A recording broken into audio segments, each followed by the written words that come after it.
بہت اچھی بات ہے کہ 3 ٹائم پرائم منسٹر جب اس کی نگرانی کریں گے تو بیوروکریٹ اور تمام جو پیرافرنیلیا وہ ان لائن آ جاتا ہے، اس سے کافی فوائد بھی ہوتے ہیں۔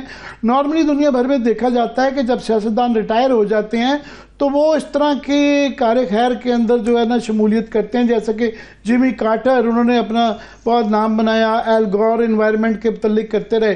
تو پتہ نہیں یہ کیا پیغام ہے کہ میاں صاحب کی یہ ریٹائرمنٹ ہو گئی ہے یا نہیں ہو گئی، مگر اس کے اوپر کچھ خدشات کا اظہار کیا جا رہا ہے۔ مجید شیخ صاحب ہمارے ساتھ ہیں، یہ میرے جرنلزم کے پہلے استاد بھی ہیں، بہت کچھ میں نے بھی اور بھی میرے کئی کولیگز نے ان سے سیکھا۔ ان کے والد صاحب بھی، حمید شیخ صاحب پاکستان ٹائمز کے ایڈیٹر تھے، باقی بھی ان کے عروف شیخ، ان کا بھائی بھی میرا کولیگ رہا ہوا ہے۔ شیخ صاحب پچھلے 10-20 سال سے لاہور کی ہیریٹیج کے اوپر کالم بھی لکھتے ہیں، 2-3 کتابیں بھی آ چکی ہوئی ہیں۔ جی شیخ صاحب، میں آپ کا کالم پڑھ رہا تھا، ویلکم ٹو دا شو۔ ذرا یہ بتائیے کہ کیا اس کے اندر کچھ خدشات کیا ہو سکتے ہیں اس اتھارٹی میں؟ بات یہ ہے کہ لاہور کی جو اتھارٹی ہے، ورلڈ سٹی اتھارٹی، یہ آغا خان کے کہنے پہ 12-13 سال پہلے بنائی گئی۔ اس کا قانون باقاعدہ پاس ہوا، اور جو اس کی ٹرمز ہیں ایگزیکٹلی اسی ٹرمز پہ 2 ہفتے پہلے نواز شریف نے ایک نئی ہیریٹیج کی بنا لی، یعنی کہ ایک ہی کام کے لیے 2 آرگنائزیشنز بنا دی۔ اچھا، وہ جو ورلڈ سٹی اتھارٹی ہے اس کے اندر پروفیشنلز ہیں، آرکیٹیکٹس ہیں، اس میں ہر قسم کے لوگ ہیں، اور بہت ہی عمدہ دنیا میں جاتی ہے، اور بڑا کام کیا ہے انہوں نے لاہور قلعے کا۔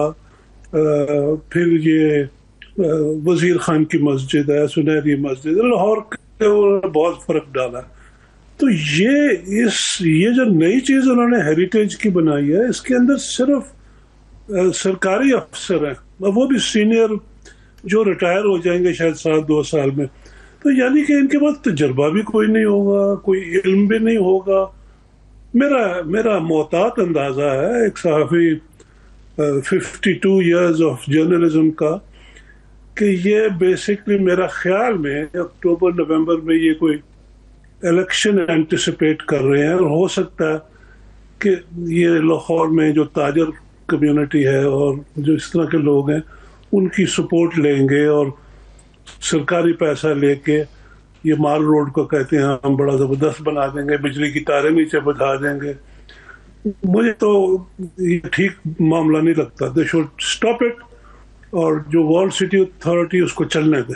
میں شیخ صاحب دیکھ رہا تھا، آپ نے کہا کہ تاجروں کو خوش کرنے کے لیے کر رہے ہیں۔ لاہور سے اگر یہ 8 فروری والے اوریجنل رزلٹ آتے تو جو نون لیگ کا حال رہ گیا، تک سمجھ آتی ہے اس کی سیاسی کہ وہ یہ کیوں کرنا جا رہے ہیں، مگر یہ شاید اتنا آسان نہیں ہوگا، کیونکہ جو بتایا جا رہا ہے کہ لاہور کے سارے دروازے جو ہیں وہ ان کو دوبارہ ٹھیک کیا جائے گا، ان کو ری بلڈ کیا جائے گا۔ تو یہ آپ کو مجھ سے زیادہ پتہ ہے کہ قبضے ہو چکے ہوئے ہیں، ایک وہاں پہ مارکیٹیں بن چکی ہوئی ہیں، تو وہ تاجر حضرات سے یہ قبضے چھڑانا بہت مشکل کام ہوگا۔ تو کوئی نواز شریف جیسا تگڑا آدمی آ جائے تو یہ کروا سکتا ہے، یہ ایک نقطہ نظر یہ بھی ہے۔ یہ بڑا مشکل، دیکھیں بات سنیں، ساری دنیا میں اور لاہور میں بھی اور پاکستان میں بھی ایک شہر میں 15% سے زیادہ الاؤڈ نہیں ہوتی کمرشل ایکٹیویٹی۔ اندرون شہر 67% ہو گیا، لوگ انہوں نے بھگا دیے، انہوں نے سارا شہر۔ پھر جو دیوار تھی اس کی اینٹیں چوری کر کر کے انہوں نے مکان بنایا، گیٹس توڑ دیے انہوں نے۔ تو آپ کا خیال ہے یہ تاجر کمیونٹی یہ نئی دیواریں بننے دیں گے، یہ نئے گیٹ بننے دیں گے، یہ اپنی دکانیں بند کرنے دیں گے؟ بہت مشکل ہے۔ یہ صرف نواز شریف کا ایک طریقہ کار ہے۔ یہ جو ورلڈ سٹی اتھارٹی کرنا چاہتی ہے، آغا خان بھی زور لگا رہی ہے، یونیسکو والوں نے بھی کہا ہے، ساری دنیا میں جو ہیریٹیج کے، لاہور بہت پرانا 4,500 سال پرانا شہر ہے، اس کو ٹھیک کرنے میں تاجروں کا نقصان ہے، اور نواز شریف تاجروں کا نمائندہ ہے میرے حساب سے۔ ہو سکتا ہے میں اللہ کرے میں غلط ہوں، تو میرے خیال میں وہ نہیں ہونے دے گا۔ But sir I am sure کہ جب میاں نواز شریف جو ہیں ان کی وفاق میں بھی حکومت ہے، پنجاب میں بھی ان کی حکومت ہے، ان کی بیٹی چیف منسٹر ہیں، تو یہ سب سے زیادہ پاورفل اتھارٹی پاکستان کی تو اب یہ بنے گی. تو آئی ایم شیور وہ صرف بیوروکریٹس کے علاوہ سول سوسائٹی سے یہ ہو سکتا ہے یہ جو پہلے والی اتھارٹی ہے وال سٹی والی اس کو بھی انکارپوریٹ کریں. وہ سب کو میرا خیال خوش کرنا چاہیں گے. اگر کچھ اس میں سے اچھا کروا سکے تو بڑا ایک دنیا بھر میں جو یہ پرانے شہر ہیں مطلب پشاور، ملتان، کوئٹہ، باقی شہروں میں بھی جو اس طرح کے وہ ہیں، اگر اس کو ٹھیک کر لیا جائے تو بہت اعلیٰ چیز ہوگی. نہیں، یہ تو آپ کی بات ٹھیک ہے کہ اگر ایسے ہو. پنجاب کے اندر دیر آر 47 ورلڈ سٹیز. بحیرہ دیکھیں جہاں اسکندر اعظم آیا تھا، لاہور سے پرانا ملتان ہے، ملتان کو نہیں کرتے. بات یہ ہے کہ میں نواز شریف کو بڑی اچھی طرح جانتا ہوں، اسکول میں، کالج میں، اس زمانے میں اس کا بھائی میرا کلاس فیلو تھا.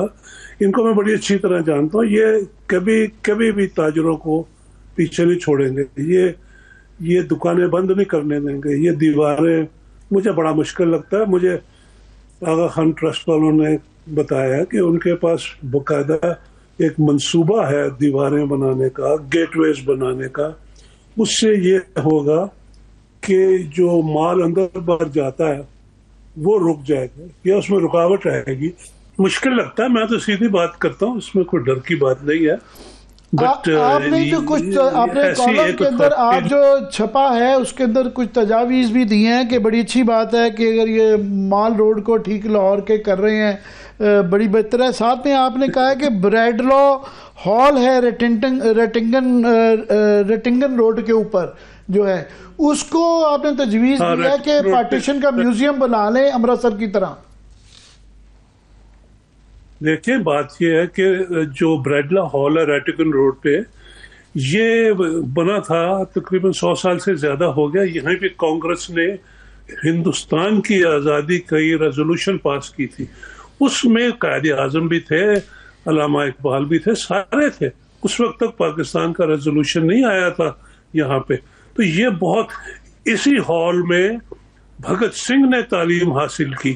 اسی ہال میں سارا کچھ جو آزادی تھی اس بر صغیر کی، اس کا سارا کام اس ہال میں ہوتا تھا. بٹ کیونکہ وہ کانگریس کا تھا اس لیے ہم اس کو دیکھتے ہی نہیں، حالانکہ اس کا تعلق ہماری آزادی سے. پھر پارٹیشن ہو گئی. اگر اس ہال کے اندر پارٹیشن میوزیم بنا لیں، اور مجھے پتا میں نے اس پارٹیشن کی ریسرچ میں کافی کام کیا ہوا. برکلے ہے کیلیفورنیا میں، انہوں نے بھی ایک کتاب بھی چھاپی 10,000 اسٹور، اور وہ 10,000 اور چھاپ رہے ہیں. ان کے ساتھ مل کے، امرتسر کے ساتھ مل کے، اور یہاں اتنے لوگ ہیں. آپ مجھے بتائیے عامر کہ کوئی گھر ہے لاہور میں جس کا کوئی فرد پارٹیشن کی وجہ سے نہ افیکٹ ہوا ہو؟ بہت کچھ ہے. اس کو بریڈلا ہال کو پارٹیشن میوزیم بنانا چاہیے.